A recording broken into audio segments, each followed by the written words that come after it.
Assalamu alaikum wa rahmatullahi wa barakatuh. Hello and welcome back to Business Today. Viewers, today's topic is something that needs attention by many business owners. One fact, not many of us realize we need to understand why protecting our very business is important and why taking proper advice in doing so is also crucial. Viewers, we will talk about insurance and why we should consider having one of those for our business. We won't just be talking about that, we'll also be covering why and where we can maximize our profit and how. Today we have two guests from Simple and Smart Group of Businesses. To my right I have Mohammed Ali Hussain from Simple and Smart Insurance Services. And to my left I have Kauthar Mia from Simple and Smart Group of Businesses, who's a specialist in cost reduction. Again, my dear viewers, Business Today is about everything related to businesses and how we can grow stronger and stronger within our businesses. So without further ado, I will start my questions with Mohammed Ali Hussain. Welcome, Mohammed. Thank you, Mukubai, for allowing me to come to the show. No problem, you're welcome. Now, the first question I would like to ask you is, what is insurance and your background? If you can tell us how you come into the world of insurance. Sure. I'll start with my background. I initially started off my first job was in a restaurant anyway, working for a family's restaurant.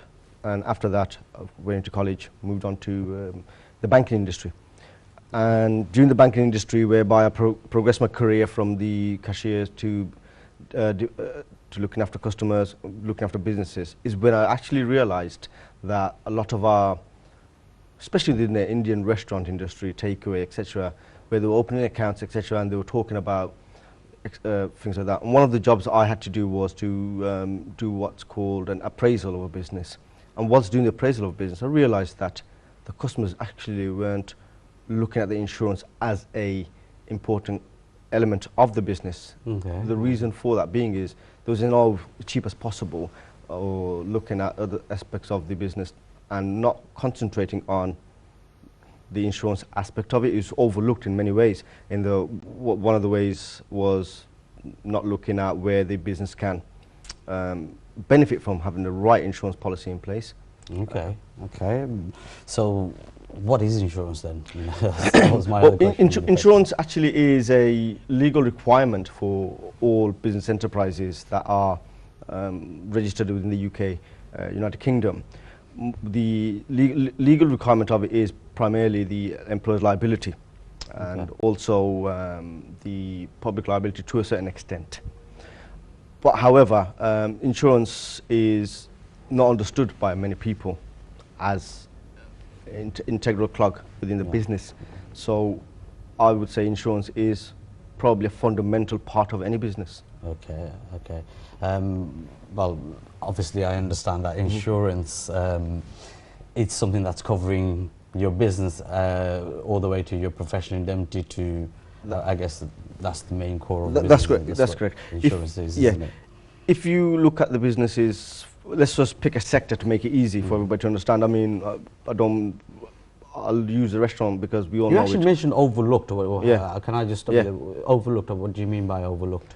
Overlooked in the sense that it's just put us, as in, right, let's just go on the internet and just get some kind of insurance in place for the business and put it on there. But they're not actually realizing that it's your dream. I mean, for a lot of people, doing a restaurant, spending hundreds of thousands of pounds, some restaurants have spent within the structure, the fixtures and fittings of the business, making sure they're getting the top of the range, cutlery, china, etc. in place, making sure they got the top chefs in place, top MHDs in place. However, what's important is these are your investments, this is your livelihood. The insurance is there to protect your dream, because if you do not insure or make the insurance company aware that you have spent £150,000 on your fixtures and fittings, if you haven't told them about your key personnel within your business, so if your head chef was ill, for example, for a week, your business will suffer.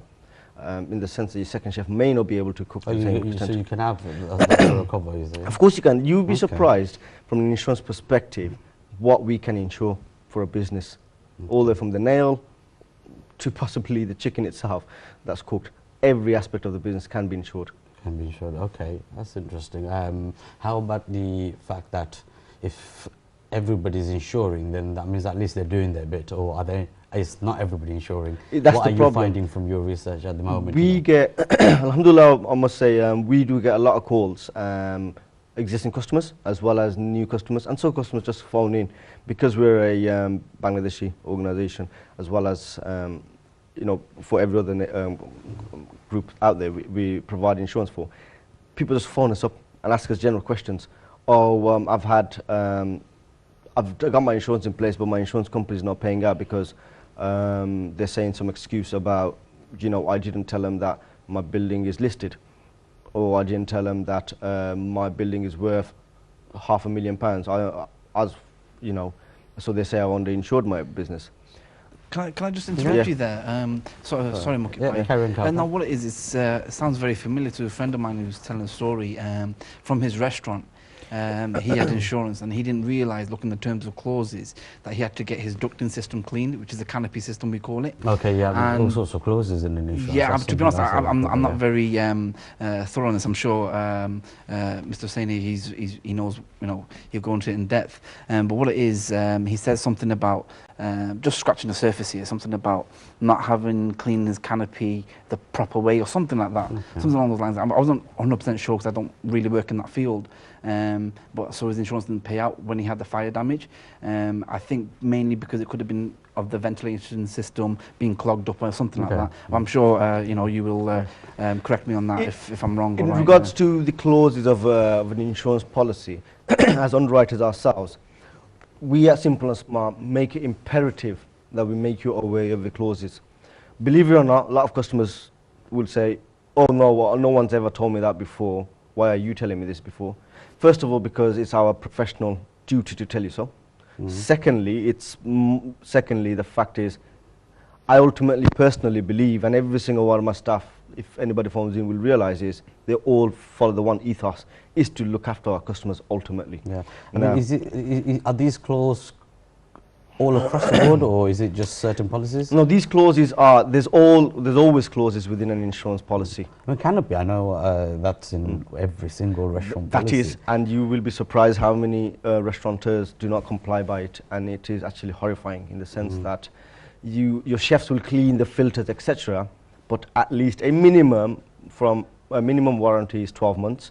So you need to have a professional company really coming out and cleaning the ducting system from the outside chutes to the inside, and basically providing you with a certificate which is required for you to keep at home. What if a business didn't do it and if something actually happened? Is there a way to, I mean, it could be not even related to the fire. That's irrespective. Their claim. Irrespective in the sense that how can you determine, for the fire brigade to determine, for example, a fire risk assessor, for him to determine where the fire started from, could be from the electrics. The extractor system exclusion clause that you pulled out is a classic one. However, another one is the electrics. Not having our electric certificate as a property owner in place. But then you might argue the point, I don't own the building, but as a tenant, and it's your dream again, remember, it's your well-being, it's your money invested within this organization or within this building. You also need to make sure that your landlord has got his electric certificate in place. Most companies, from top of my head, would require it every 5 years, in the sense that to make sure all the wirings are placed. The electrics can lead to the canopy. If there's a shortage in circuit, that can lead to a build-up of grease. If there's a build-up of grease within your canopy, then that can lead to the fire. So where did the fire start from? It did not start from the canopy, did it? It started from a shortage of electric. Okay. However, that in turn made the fire even worse by the ducting not being cleaned. How often does a business need to have the electrical safety check and everything done? The pack testing should be done every 12 months. Which is testing isn't a legal requirement. It's not a legal requirement, but I would. The reason why it's interlinked with everything else, in the sense that if you have a appliance that is faulty, that can set off a short circuit. Okay. And certainly in old buildings, they might trigger off a fire within the walls where the electric wiring is, and that can lead to a mass fire, basically a massive. In terms of the clauses in the insurance policies, I guess it's more for the main electrical. That's correct. The main electrics have to be in place and have to be inspected by I must emphasize, it can't just be anybody. It has to be somebody that's certified and qualified and also recognized within the industry professions. Okay. Do you want to No, add on anything well, to or be honest, answer your question? that sort of answered my Viewers, question. if you have any questions, then please do call in or send us an email, and we will look into your question. No, So- thank you, Ali, but that sort of answered my question. I mean, I sort of get to what my friend was telling me about. Again, as you mentioned earlier on, it wasn't actually related to his ducting system. Why the fire happened? It was again, he mentioned something to do with electrical, but he didn't get paid that because I think, you know, an insurance is a contract, and I'm sure that, you know, if you don't fulfill what's in the contract, then you're in void of a contract. Same as for a telephone contract or whatever contract that you go into, you have to fulfill the terms and requirements of any contract. And if you don't fulfill that, you're voiding the contract basically. So you haven't done your bit. Okay, so what Kauth is saying is, for example, if you had a claim and you had terms in there saying that you need to keep your ducting clean, your electrical certificate in place, or any other term, conditions imposed, you need to make sure you're covering them. If you don't, in the event of a claim, this is what they can pick up and say your policy is void because you haven't met the terms. This is what the insurance company isn't. I must emphasize one point, and I'm not as an insurance company, I'm a broker, but I look at the positives and the negatives of everything. That you got to remember one thing: the insurance company isn't there to not pay out. This is why you deal with, we're a specialist in Plus Smart. What we deal with is AAA rated insurers. The insurance companies that we deal with will specifically look to pay out on an event of a claim. Well, when we go in the real world, when we go, a lot of people are complaining, you know, we're not getting paid out. well, the argumentary point is ultimately you need to look at who is insuring you as well. If it's a rated insurer, if it's if the broker's got the knowledge, if the brokers actually seek to look and insure you correctly in the first place, because if it's a good insurance company, or why I say good is meaning that a rated insurance company who've got a reputation, they will look to obviously pay out, but a lot of our customers and a lot of the people out there, they don't actually help themselves. If you don't adhere to these clauses, believe it or not, if you were to continuously clean your ducting system, there's companies out there that'll charge you a couple of £100 a year. That's an investment in your company. And if you don't do it and do it every 10 years, then you're going to probably pay a couple of £1,000 because of the amount of grease that's built up on it. It sounds to me like an insurance company is more of a guarantee for a business. That's correct. But then again, not a guarantee unless you don't fulfill the terms and conditions. Exactly. So it's important to fulfill the terms and conditions. Yeah, exactly. My other question is, okay, you're a broker. Yep. Okay, I can go online and get an insurance quotation. Why do I need to go and look for a broker for this? I had a feeling that you probably asked a question such like that because our main competitor is the internet. And unfortunately, the internet does not speak back to you or ask you questions that I would or my staff would ask you questions in regards to. One of the reasons why one of the main reasons why the internet does not have access to is key and different types of schemes out there. Schemes which entail us to... I think we've got a caller here, so let me just check. Hello? Caller? Oh, okay. I think the caller's gone out.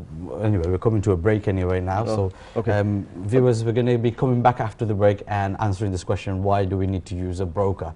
Okay, so see you after the break. Thank you.